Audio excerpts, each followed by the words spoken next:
पिंपरी चिंचवडमध्ये निवडणुकीचं वातावरण तापायला सुरुवात झाली असून अजित पवारांनी भाजपवर पहिलाच कडा प्रहार केला। भाजपची राक्षसी भूक शहरातील परिस्थिती बिघडवत असल्याची जळजळीत टीका त्यांनी केली। त्यावर रवींद्र चव्हाण यांनी जोरदार प्रत्युत्तर दिलंय। आम्ही जर बोलायला लागलो तर अजित पवार तुमच्या अडचणी वाढतील असं रवींद्र चव्हाण म्हटले।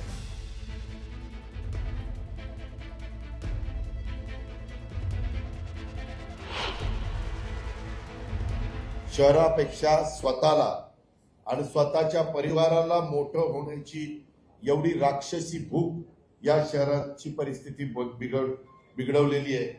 मला हे भगवत नाही। अजित पवारांनी खुद के गिरेबान में झांक के देखना चाहिए जसं हिंदीमध्ये म्हणतात, ते पाहिलं पाहिजे। ते कोणत्या पक्षाबद्दल म्हणतायत? नरेंद्र मोदीजींच्या नेतृत्वातल्या असणाऱ्या पक्षाबद्दल म्हणतायत, देवेंद्रजी यांच्या नेतृत्वामधल्या असणाऱ्या पक्षाबद्दल म्हणतायत। खरं तर आरोप प्रत्यारोप कसे करावेत हे त्यांनी ठरवलं पाहिजे। आम्ही कधी आरोप करायला गेलो तर त्यांना फार अडचणी निर्माण होतील याची त्यांनी काळजी घेतली पाहिजे असं मला वाटतं। आज अजित पवार हे पुण्यामध्ये पत्रकार परिषद घेणार आहेत। पिंपरी चिंचवड पाठोपाठ आता पुण्यामध्ये ते भाजपवर हल्लाबोल करण्याची शक्यता आहे। पुणे महापालिकेतल्या भ्रष्टाचाराची ते पोलखोल करणार आहेत। संध्याकाळी 5 वाजता पक्ष कार्यालयामध्ये ही पत्रकार परिषद होणार आहे। दोन्ही राष्ट्रवादींना सोबत घेऊन ते पत्रकार परिषद करणार असल्याचं कळतंय। आणि या संदर्भात अधिक माहिती देत आहेत आमचे प्रतिनिधी वैभव सोनावणे आपल्यासोबत जोडले गेलेले आहेत। वैभव, अजित पवारांची पुन्हा एकदा पुण्यात पत्रकार परिषद, काय अपडेट?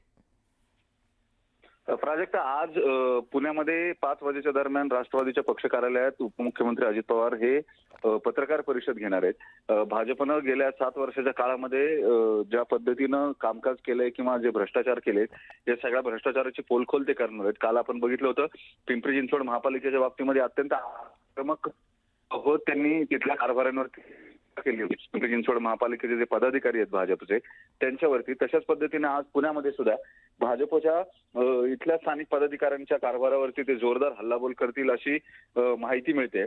या निवडणुकीमध्ये थेट सामना भाजपबरोबर असल्यामुळे त्यांना स्थानिक भाजपला अंगावर घेणं हे क्रमप्राप्त आहे आणि त्या दृष्टीनेच अजित पवार हे आक्रमक होताना दिसत आहेत।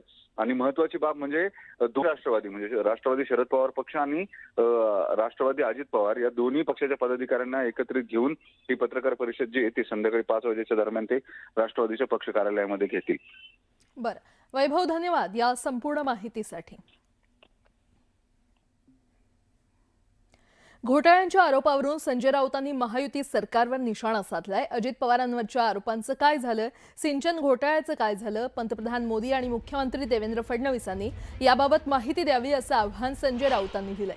त्याचबरोबर अशोक चव्हाणांच्या घोटाळ्याचं काय झालं असा सवाल देखील राऊतांनी सरकारला विचारलाय। दरम्यान अजित पवारांनी भाजपची साथ सोडून मूळ राष्ट्रवादीमध्ये सहभागी व्हावं असं देखील राऊत म्हटले।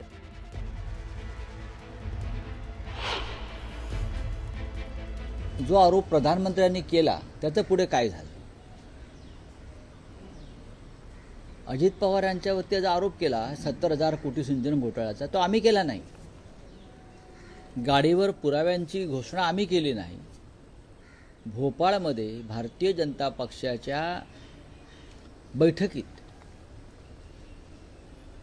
किंवा त्यांचा जो कार्यक्रम होता, मेळावा होता, अधिवेशन होतं, त्याच्यामध्ये देशाचे पंतप्रधान जबाबदारीनं बोलले अजित पवारांच्या सिंचन घोटाळ्यावर आणि पुढल्या 8 दिवसामध्ये अजित पवार हे मंत्रिमंडळात आले।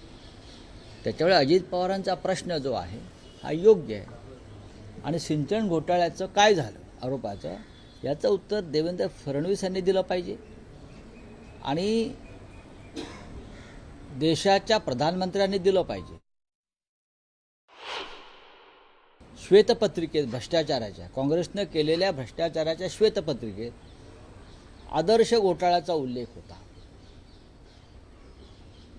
म्हणजे देशातला सगळ्यात मोठा संरक्षण खात्यातला घोटाळा असा त्यांचा संदर्भ होता। आणि ज्यांच्यावरती आरोप त्यांनी केला ते अशोक चव्हाण पुढल्या 72 तासामध्ये भारतीय जनता पक्षात वाजत गाजत आले. त्याच्यामुळे अशोक चव्हाणांना सुद्धा प्रश्न विचारण्याचा अधिकार आहे की आदर्श घोटाळ्याचं जे प्रधानमंत्र्यांनी किंवा सरकारनं जी श्वेतपत्रिका काढली त्याचं काय झालं, असे अनेक प्रश्न आहेत. असे अनेक प्रश्न विचारता येतील भारतीय जनता पक्षाला. आणि आता एक मोठी बातमी, अजित पवार यांनी मैत्रीपूर्ण लढतीची ऑफर झुगारलेली आहे. पिंपरी चिंचवडच्या मैदानात अजित पवार यांनी आता शड्डू ठोकलाय. अजित पवारांच्या टीकेनंतर भाजप घायाळ झालं असल्याचं बोललं जात आहे. मुख्यमंत्र्यांनी घोषित केलेली मैत्रीपूर्ण लढत ही अजित पवार यांनी झुगारून लावली आहे.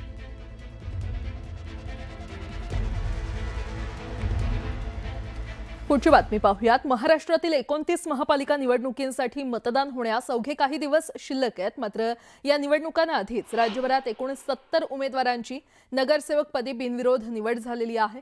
आतापर्यंत भाजपचे सर्वाधिक 44 उमेदवार बिनविरोध आलेत आणि त्या पाठोपाठ शिंदेंच्या शिवसेनेनं दुसरा क्रमांक पटकावलाय. शिंदेंच्या शिवसेनेत तब्बल 22 नगरसेवक बिनविरोध निवडून आलेत, तर राष्ट्रवादीचे 2 उमेदवार बिनविरोध आलेले आहेत. बिनविरोध निवडून आलेल्या उमेदवारांमध्ये भाजपचे सर्वाधिक उमेदवार असून त्या पाठोपाठ शिंदेंच्या शिवसेनेचे उमेदवार आहेत. अजित पवारांच्या राष्ट्रवादीचे 2 उमेदवार बिनविरोध निवडून आलेत, तर मालेगावमध्ये इस्लाम पार्टीचा 1 उमेदवार बिनविरोध निवडून आलेला आहे. राज्यातील इतर ठिकाणची आकडेवारी पाहता महायुतीचे पारडं जड दिसते.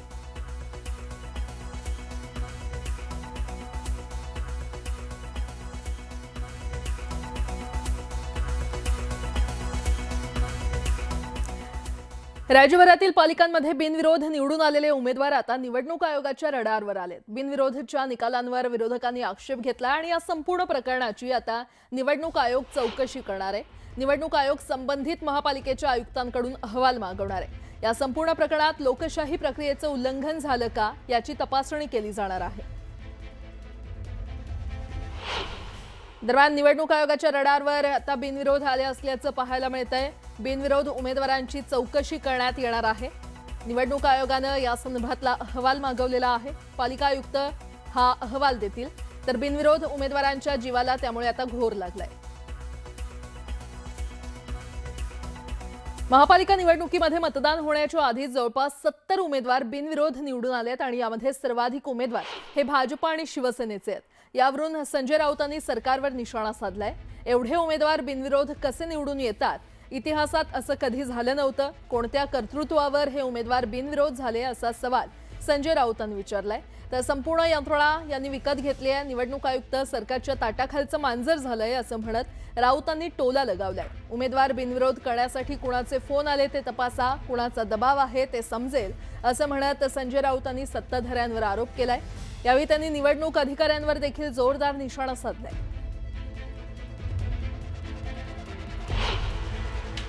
देशाच्या इतिहासामध्ये नव्हे तर जगाच्या इतिहासामध्ये इतके बिनविरोध लोक कधी निवडून आले नव्हते. हे तुम्हालाही माहिती आहे, पत्रकारांना माहिती आहे, राजकीय विश्लेषकांना माहिती आहे आणि लोकांनाही माहिती आहे. 60, 65 लोक बिनविरोध निवडून येतात. कोणत्या आधारावर, काय म्हणून असं यांचं कर्तृत्व आहे की यांना बिनविरोध लोकांनी निवडून द्यावं?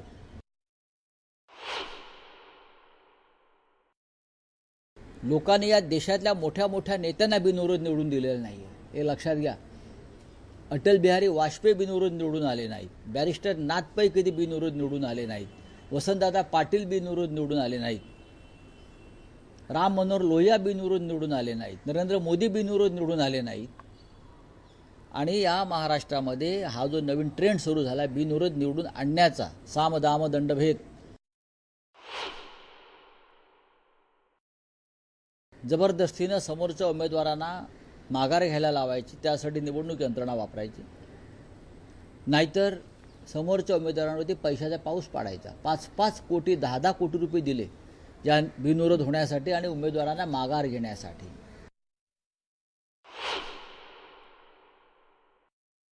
निवडणूक यंत्रणेला स्पष्ट सूचना होत्या.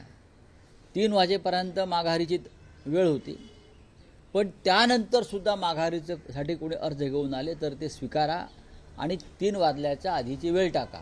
या स्पष्ट सूचना निवडणूक निर्णय अधिकाऱ्यांना काल मुख्यमंत्री आणि उपमुख्यमंत्री कार्यालयातून देण्यात आलेल्या आहेत. काल त्या संदर्भात मी ट्विटसुद्धा केलं आहे. मला माहिती आहे काही अधिकाऱ्यांनी मला फोन करून सांगितलं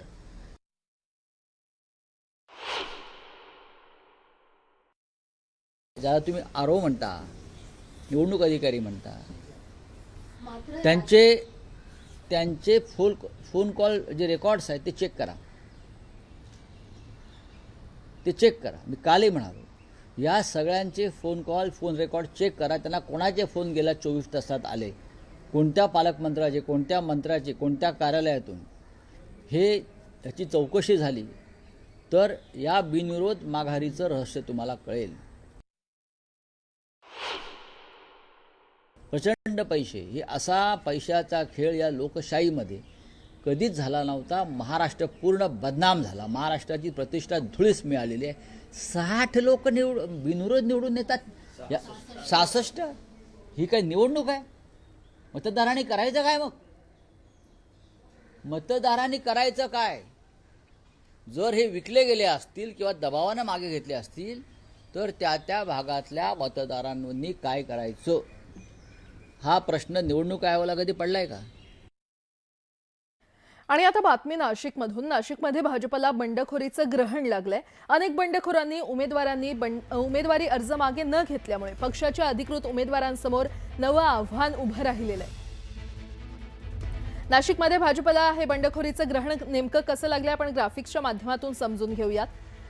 अरुण पवार हे भाजपचे अधिकृत उमेदवार आहेत. ते प्रभाग क्रमांक 1 मधून लढतायत. तर प्रभाग क्रमांक 1 मधूनच अमित घुगे यांनी बंडखोरी केली आहे. त्यानंतर प्रभाग क्रमांक 3 मध्ये मच्छिंद्र सानप हे भाजपचे अधिकृत उमेदवार आहेत. मात्र प्रभाग क्रमांक 3 मधूनच रुची कुंभारकर यांनी बंडखोरी केली आहे.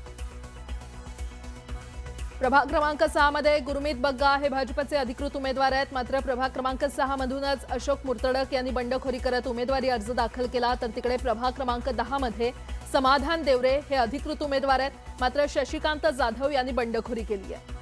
प्रभाग क्रमांक 29 मध्ये दिलीप दातीर हे भाजपचे अधिकृत उमेदवार आहेत. मात्र मुकेश शहाणे यांनी याच प्रभागातून बंडखोरी करत उमेदवारी अर्ज दाखल केलाय.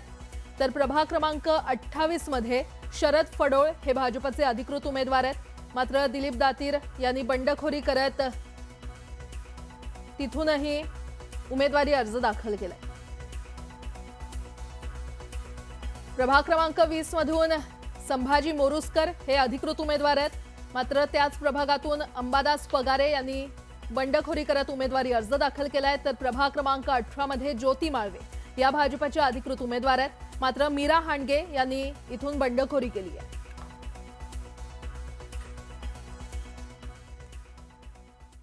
तिकडे कल्याण डोंबिवलीमध्ये युतीचे अनेक उमेदवार बिनविरोध निवडून आलेले आहेत. मनसे, शिवसेना, उबाठा आणि राष्ट्रवादी शरद पवार पक्ष यांनी 20 ठिकाणी माघार घेतल्यानं युतीचे 20 उमेदवार खरं तर बिनविरोध विजयी झालेत.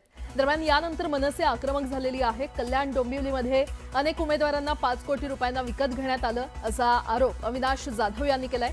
शिवसेना आणि भाजपचे उमेदवार बिनविरोध निवडून आल्यानंतर मनसेचे नेते अविनाश जाधव यांनी कोर्ट नाका इथे डॉक्टर बाबासाहेब आंबेडकर यांच्या स्मारकासमोर काळ्या फिती बांधून निषेध आंदोलन केलं.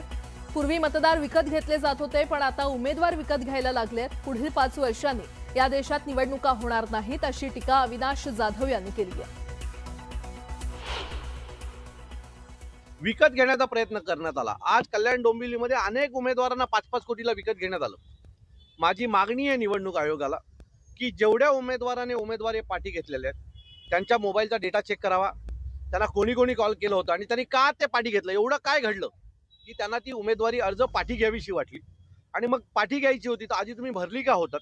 हे असे अनेक प्रश्न आमच्या समोर आहेत आणि निवडणूक आयोगाने याची निष्पाप चौकशी करावी, त्या आरोंची चौकशी करावी आणि त्याच्यानंतर त्या जागात जर चुकीचं काही घडलं असेल तर पुन्हा फेर निवडणूक करावी ही आमची मागणी आहे आणि या मागणीसाठी उद्या सकाळी आम्ही कोर्टात